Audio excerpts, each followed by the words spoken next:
Let's do it. Sounds right. This is the Trade Show's Unhinged podcast, a podcast from the Facebook group You Know You Work in Trade Shows When. This podcast centers on trade shows, live events, and experiential marketing activations in today's world. Your hosts are Todd Nall, who is the owner of Showbox Exhibits and the creator of the Facebook group You Know You Work in Trade Shows When, and Mike Morrison, Vice President of Sales for WS Display. The clock is ticking, so let's get busy and get to it, and we'll do just that after this. Need a presenter? Your Event Audio has you covered. Closed-circuit audio equipment with turnkey operation at your trade show booth, live event, or private event. YourEventAudio.com is the place to go.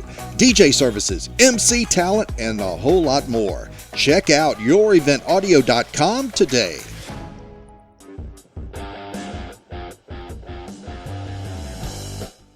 Well, as usual, we have a little rock and roll riff there to start things off here on Trade Shows Unhinged for the month of July. Hope you're doing well.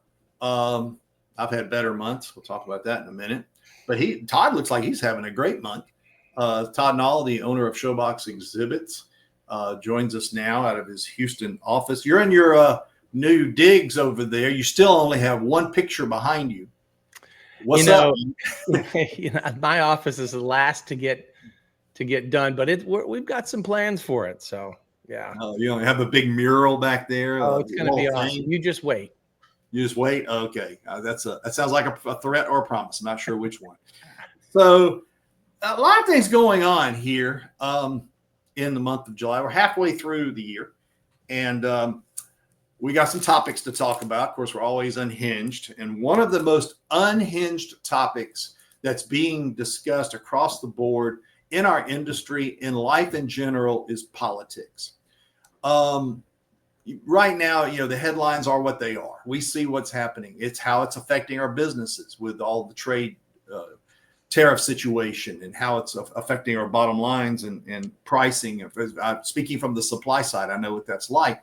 I'm sure it's affecting to the end user some of the services and products that you're doing because any markups rather that you get on your product, you got to pass that along to your client. But at the end of the day, one of the things I preach to my team, and everyone, in my opinion, should be preaching to their team, is no political discussion at all. It used to be, Todd, politics, religion, your wife, or those different things you just don't talk about in public because remember the old campaigns. Just say no to drugs.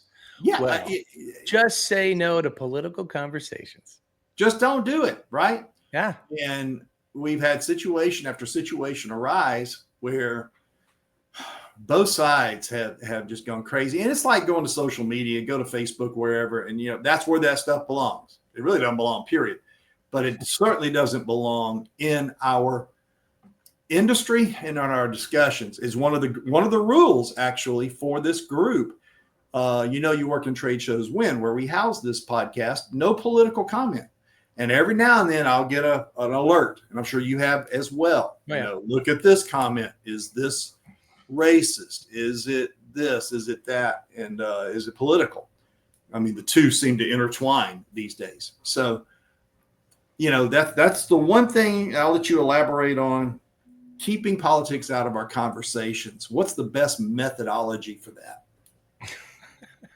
I mean, just like you said earlier, like we said off camera, just try to business and politics in my world need to be separate. You can have these private conversations behind closed doors, but it's such a hot topic.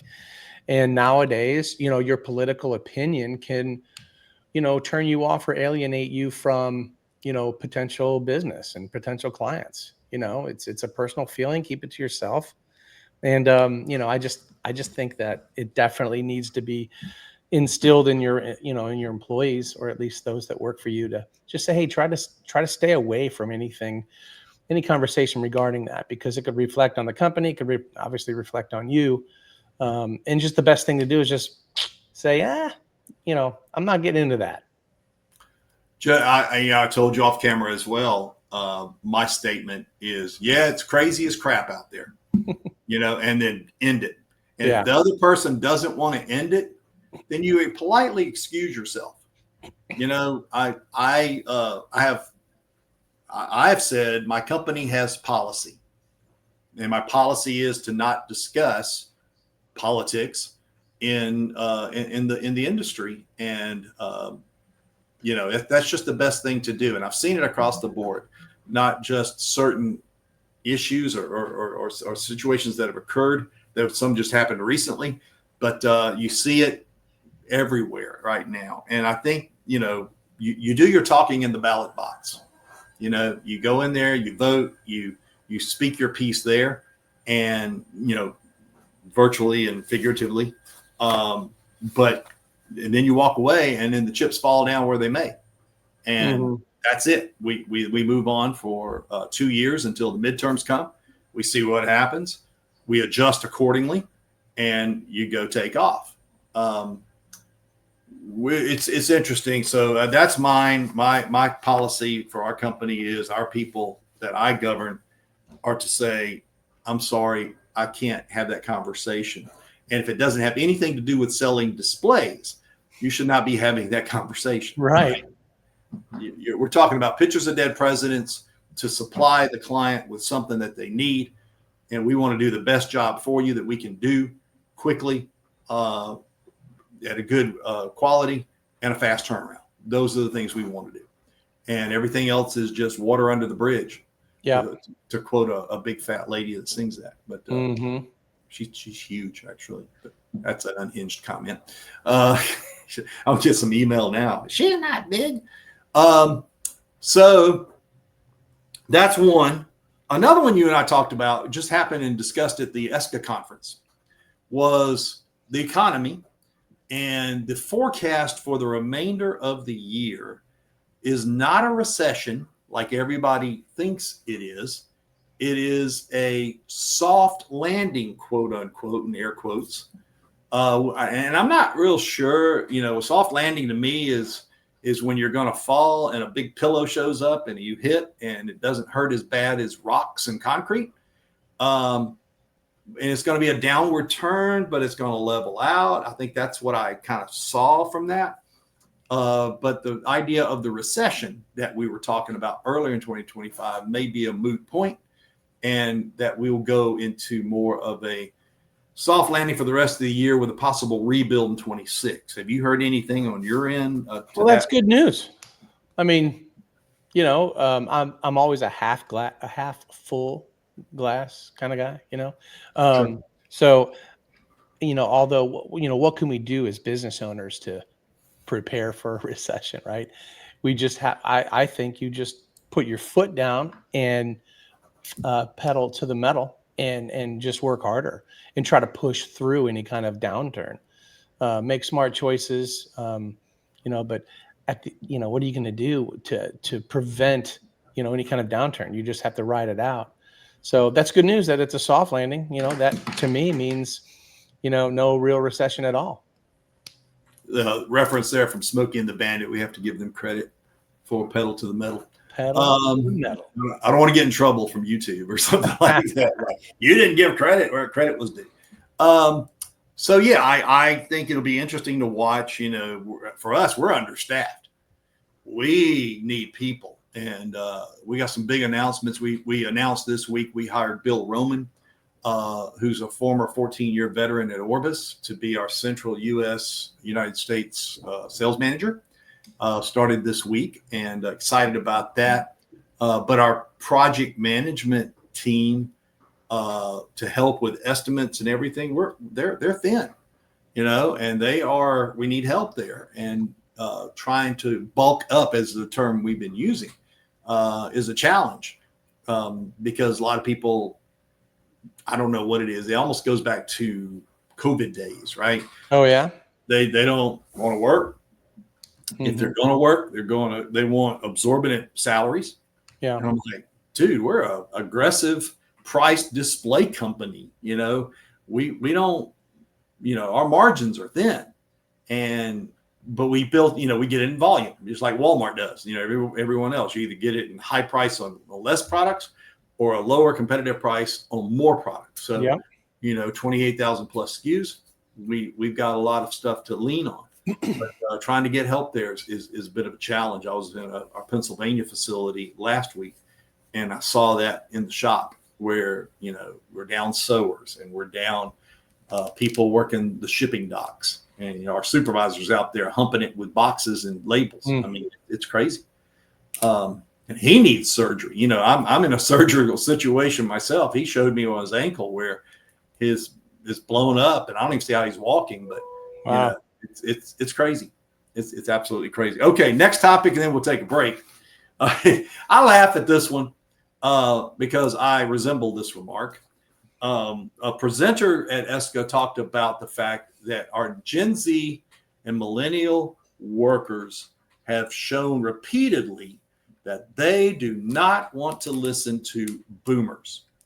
That even though there's wisdom there, even though there's experience, I use the phrase, you remember, this is not your father's Oldsmobile. That was an old tagline to Oldsmobile commercial. I am my father's Oldsmobile. And I remember he was the most stupid man on the planet. I mean, it's true. I mean, because nothing's changed. Yeah. Nothing's changed. I share this on Don and Mike. I didn't want to hear my dad. I didn't want to hear until I became my dad. Right. And then I'm like, Jesus, I see the deal now and what he was saying and the things he was saying. But the wisdom that the boomer, because boomers pretty much hold the senior leadership roles in many companies. Right. And you should glean on that to try to learn, but they have made it very clear. I don't want to hear you. I'm going to do it my way or the highway. And I think that's an interesting effect. What do you think?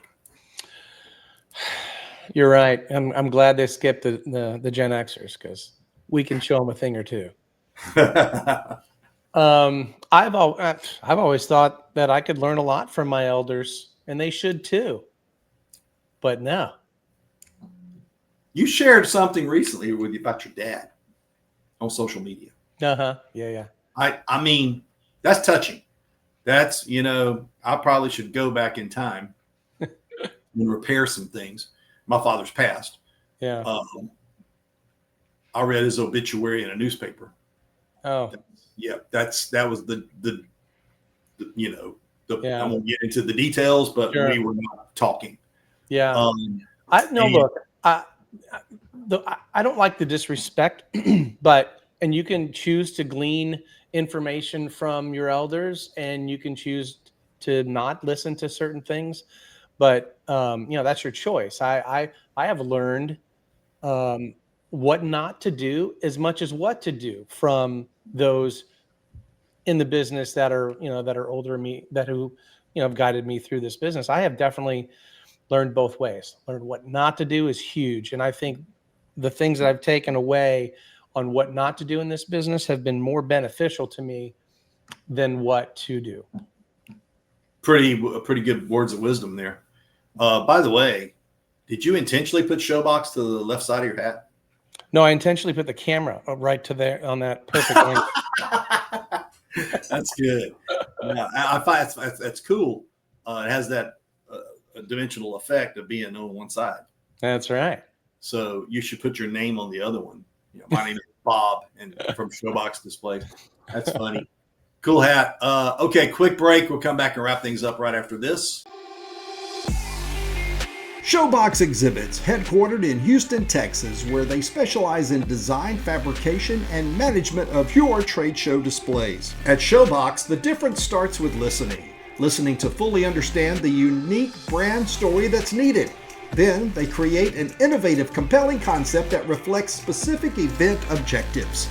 From static trade show displays to fully custom oversized exhibits featuring multimedia graphics, Showbox brings your company's message to the masses. Showbox is a trade show, convention, and environment design agency that is full service from start to finish. They're based in Houston, Texas, but they serve worldwide. They've been creating exhibits for over 20 years. Showbox Exhibits at showboxexhibits.com.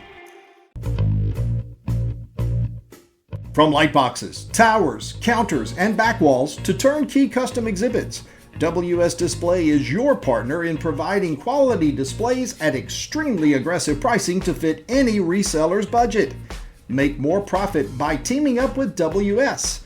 With a team of experts to assist with estimates, renderings, and CAD to fulfillment, setup, and test fitting, quality photo proofs, and complete project handling from our East Coast, West Coast, and Pacific fulfillment facilities. We can be your partner today. Hit me up at mike@wsdisplay.com for more information. Folks, I'm going to come unhinged right now. I'll try to speed through this Reader's Digest version.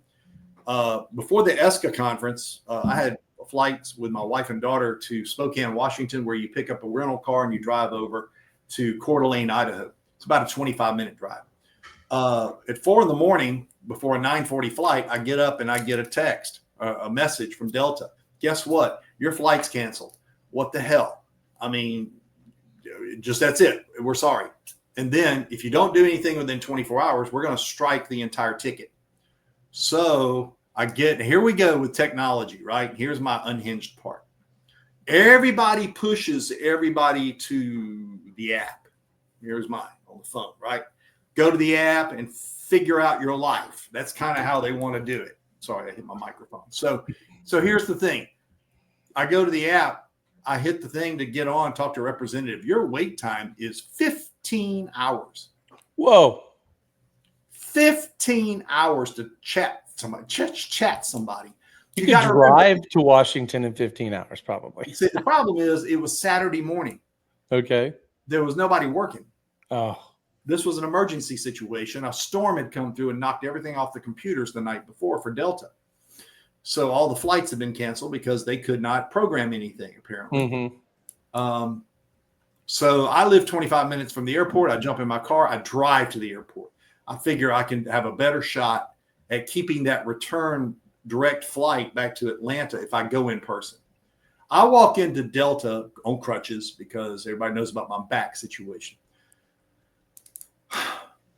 It's a apocalypse on the Delta side. There are, I don't know how many, but it had to have been at least 10,000 people on the Delta side of the airport. I've never seen that many people before. Now I'm on crutches. I've never been asked as many times by police officers, workers, do you need a wheelchair? Can we assist you? I'm like, why didn't y'all do that all the other times I did? So anyway, a lady sees me and comes up and asks, and I said, I need help with my flight because of the cancellation. She says, follow me. We go to Sky Priority Assist, first class side. She takes me to the front of the line and I explain everything. She strikes the front end. I told her I've already booked a replacement flight. She said, good. It's on a different separate itinerary. You got this as a return flight. It stands. Let's go. 5 minutes. I was out of there. Look at you. Now, everybody behind me ready to slit my throat. I mean, they were ticked. I bet. What's this guy? Why does he have a privilege? Just because he's on crutches. So anyway, here's where I get unhinged. Delta starts adding flights at that point that are sooner than the one I booked. So I'm like, fine. My wife catches a flight. And by the way, we're first class flights, so we have to stay in that. We couldn't break the class away and go into coach or even Comfort Plus. You had to stay in first class. But there was a flight going from Atlanta to LAX to Spokane. Okay. And it was like 10 hours earlier or something. I mean, just ridiculous early. So she grabs a seat and books it. My daughter simultaneously grabs a seat on a flight from Atlanta to Minneapolis, connects there, lands at the very same time my wife does. Okay. In Spokane. I fly from Atlanta to Salt Lake City. And then I get on a flight and I go to Spokane and I get there an hour earlier. My Nick Prather, our Eastern guy, who lives here in Atlanta, grabbed a direct flight and got there like an hour before I did. So all of these are replacement flights, okay? I cancel the first flight, no problem. But now they're trying to charge us for the flights that we did take as replacements for the flight that they canceled. Oh, boy. And I am fighting tooth and nail. And you know what? It's not just Delta. All the airlines, I mean, it's not, as we were saying, it's not Spirit, it's not Frontier, it's not just Southwest. It's the big ones. It's the number one airline in the world that's trying to screw me over. And I don't think they're doing it intentionally. I just think, Todd, they don't know what they're doing. Yeah. There's a policy in place, and it sometimes affects their loyal customers in the wrong way. You know, I'm a silver and I'm about to be gold. Yeah. And I agree with a lot of people when they say, you know, there should be a line at the airport for those who have never been in an airport and those that have been in an airport in the past week. You know, it's just crazy. It is crazy. I bring it up because it's travel. It's a concern. Not all airlines are great and perfect, but mine's disputed on American Express. Thank God I used that. And they came back and said, no, it's a valid charge. And I said, no, it's not. I have chat proof and, you know, screenshots of chats that it was going to be refunded, which I submitted, and also a letter explaining what I just said in a Reader's Digest form. I'm like, I'm not responsible for that. Right. So be careful out there. My biggest advice, if you can purchase your stuff with American Express, you have some protection. Do it. Do not use your debit card. Do not use your Visa, MasterCard, because the dispute is not that great of a process. But American Express and Discover, from what I understand, have kind of got it down to where they protect the consumer. So that's my advice for people traveling in the industry. And most companies do go by that. But if you're going on MasterCard and Visa, you might want to change. Any closing words? I know you got a hard stop coming up. I think we covered it. Let's just get busy, get through this soft landing. Well, I need to get a soft landing on the operating table. August the 28th is my new date. If my A1C stay in check, I should be good. I'm having a heart check coming up to make sure I don't have any complications there, because they did see something there.